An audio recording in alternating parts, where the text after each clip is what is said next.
Sebastián, buen día, ¿cómo estás?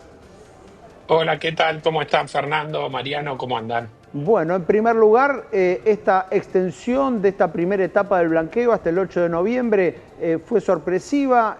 ¿Ustedes, los profesionales de los impuestos, se esperaban que sea así?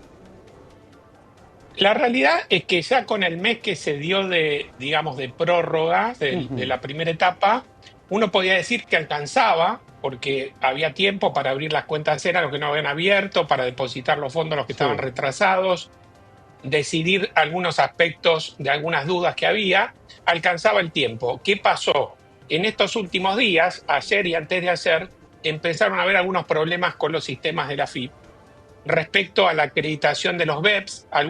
Un contribuyente lo pagaba Ujú. y aparecía como expirado y no estaba acreditado. Ajá. Había problemas con aquellos que quieren pagar desde el exterior, que mandaba la transferencia y no quedaba saldado ese BEP. Bueno, toda una serie de cuestiones administrativas que quizás pueden tener algo que ver con esta Ujú. disolución de la FIP y la creación de ARCA. Hay que ver cuáles son bien los motivos. Pero bueno, Pero en realidad, generaron unos perdón, problemas. Sí. Sebastián, en realidad, si vos depositas menos hasta $100.000, ahí no tenés que pagar nada.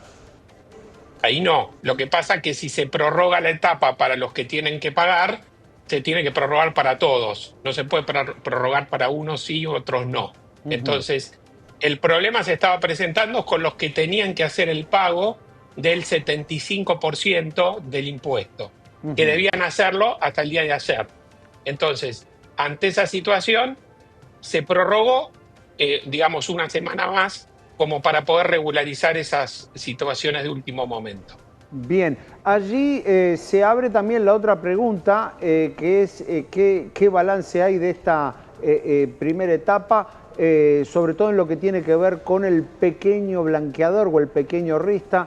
Hay allí una reflexión del presidente de la Nación diciendo que esto es la señal de la confianza de los argentinos en este plan económico. Otros dicen que bueno, que también es una señal de que había una oferta inmejorable, digo, que no había mejor condición posible para blanquear que la que ofreció este gobierno.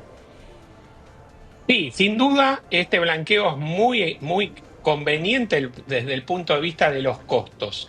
Ahora, también no hay que perder de vista que la gente siempre ha tenido miedo de depositar los dólares en los bancos por la historia argentina, la confiscación de los depósitos, cambiar por títulos públicos.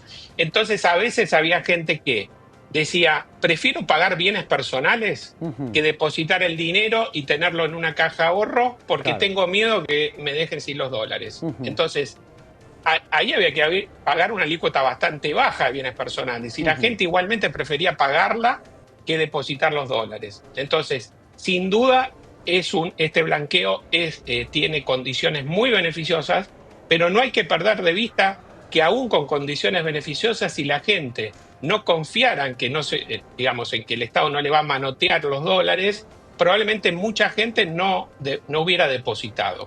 La Ujú. realidad es que existe una confianza porque gran parte de los dólares están quedando, si bien no sabemos bien todavía el monto de los retiros, no fue anunciado exactamente el monto de los retiros del mes de octubre, y algo de noviembre se va a retirar también, pero sin duda hay gente que está dejando el dinero, está invirtiendo en títulos públicos, acciones, se va a comprar un auto, un inmueble en pozo, Ujú. le va a dar los destinos que establece la reglamentación, o sea que eso va a beneficiar a la economía. Y otros van a decir, bueno, lo blanqueé con costo cero, porque era hasta $100.000, por ejemplo, y lo retiro y lo vuelvo a guardar en casa o en la Claro, caja de y seguridad. ya eso es suficiente buen negocio. Sí, el tema es que si no tenés un destino específico, ¿no?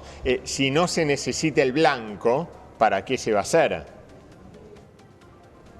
Si no, va a ver, hoy por hoy, aquel que tiene, pensemos que ahora bienes personales tiene un mínimo no imponible muchísimo más alto que el pasado. Ujú. Hay algunos que optaron por el régimen especial de ingreso de bienes personales, con lo cual no van a pagar en adelante, ¿no? Pero supongamos un contribuyente que no optó y el año pasado el mínimo no imponible fue 100 millones. Este año se va a duplicar por la inflación, va a ser más de 200 millones.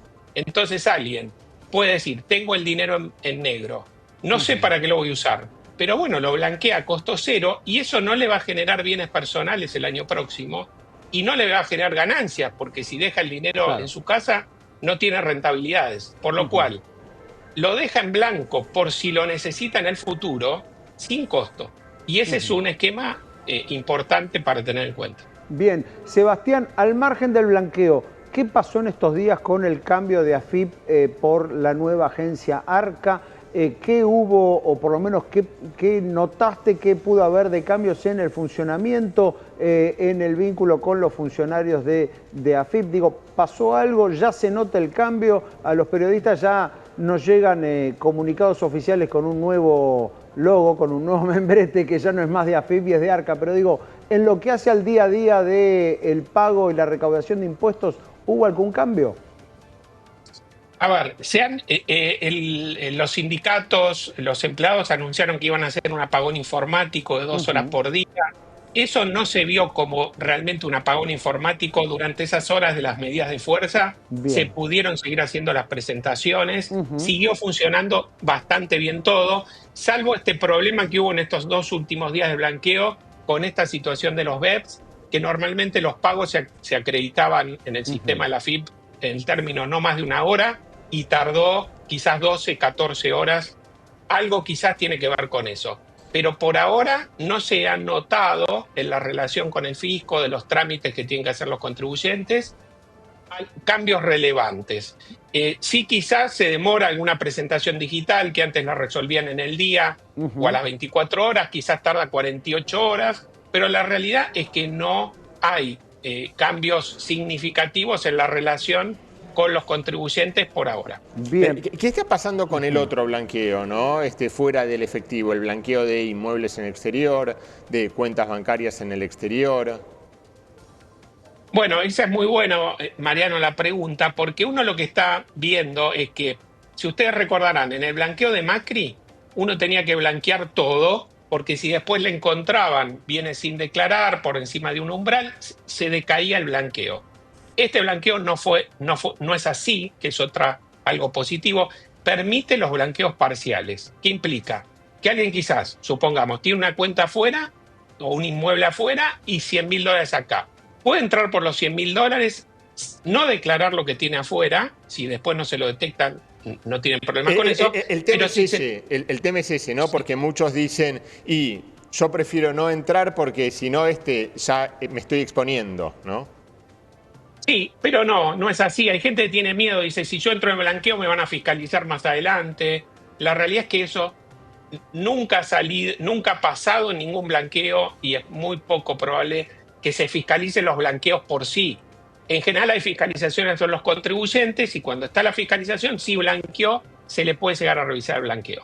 Pero volviendo a esto de el blanqueo parcial, si no le detectan, quizás blanqueó. Hay mucha gente que blanquea solo dólares y no otras cosas sin declarar.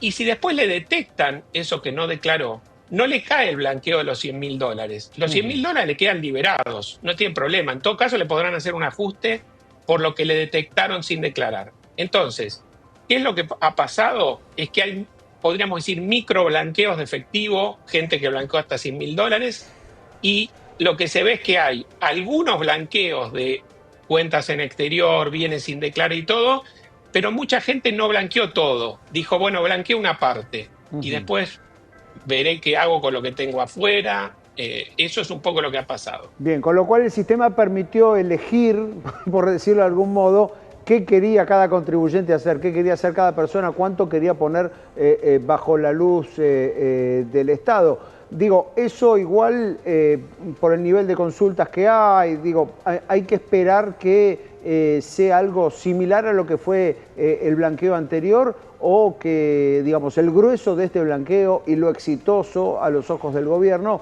es solamente la parte que se blanqueó en efectivo. Va a haber que esperar a ver cuánto se blanquea además del efectivo, hacer lo que se anunciaron en 18.000 millones, que es una cifra totalmente inesperada.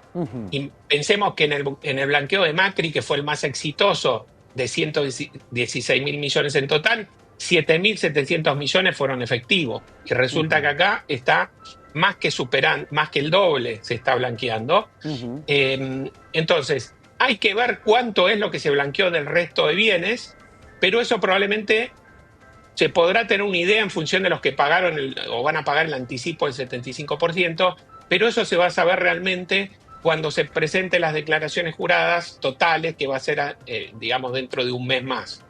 Ahí vamos a saber bien, porque hay gente que blanquea otros bienes por menos de $100.000 y ahí tienen un mínimo no imponible separado del efectivo. Entonces, esa gente se va a poder computar una vez que estén presentadas todas las declaraciones juradas. La realidad es que yo creo que es más exitoso lo que el propio gobierno pensaba que iba a tener este blanqueo por esta suma de efectivo muy importante y seguramente blanqueo de otros bienes, porque hasta $100.000, como se maneja por separado, también se beneficia. El tema está que la gente, cuando uno habla del blanqueo, no se olvida de lo que pasó con el gobierno de Macri, que entró por mucha gente por el total de lo que no tenía declarado, y resulta que después le cambiaron las reglas del juego, claro. Bienes personales, impuesto a la riqueza. Entonces, si bien el país está yendo hacia otro lado, bueno, nadie puede garantizar lo que va a pasar en el futuro. Entonces hay gente que tiene... Así está lo que decía Milei, ¿no? En su tuit de hoy, que decía, bueno, hay confianza en el plan económico. Para blanquearme, la confianza que hace falta es que las condiciones tributarias se van a mantener, ¿no? Eso es lo que hace falta. Claro, que se van a mantener y que el gobierno va a avanzar en la baja de impuestos, como ha dicho en campaña y después sucesivamente diciendo, a medida que aumente el superávit fiscal, lo que vamos a hacer es no gastar ese dinero, sino hacer una baja de impuestos para mejorar la situación económica, las inversiones y, bueno, que se desarrolle el país. Clarísimo, Sebastián, muchísimas gracias por estos minutos. Bueno, muchas gracias a ustedes. Un fuerte abrazo. Allí Sebastián Domínguez, tributarista, dando su balance acerca de lo que pasó hasta ahora con esta primera etapa, ahora prorrogada por una semana más del blanqueo de capitales y, como decía Mariano hace un rato, la perspectiva no tan positiva que viene para la segunda y tercera etapa del blanqueo. De hecho, la expectativa del gobierno es que se pueda llegar al doble por fuera del efectivo, que el efectivo termine con esta semana más en 20.000 millones, superando quizás, y el total llegue a 40.000 millones de dólares. Contra los 117.000 de Macri, 117.000 millones sería la tercera parte, ¿no? Es mucho más modesto y además considerando que las condiciones, las penalidades a pagar son muchísimo más bajas que en aquella oportunidad.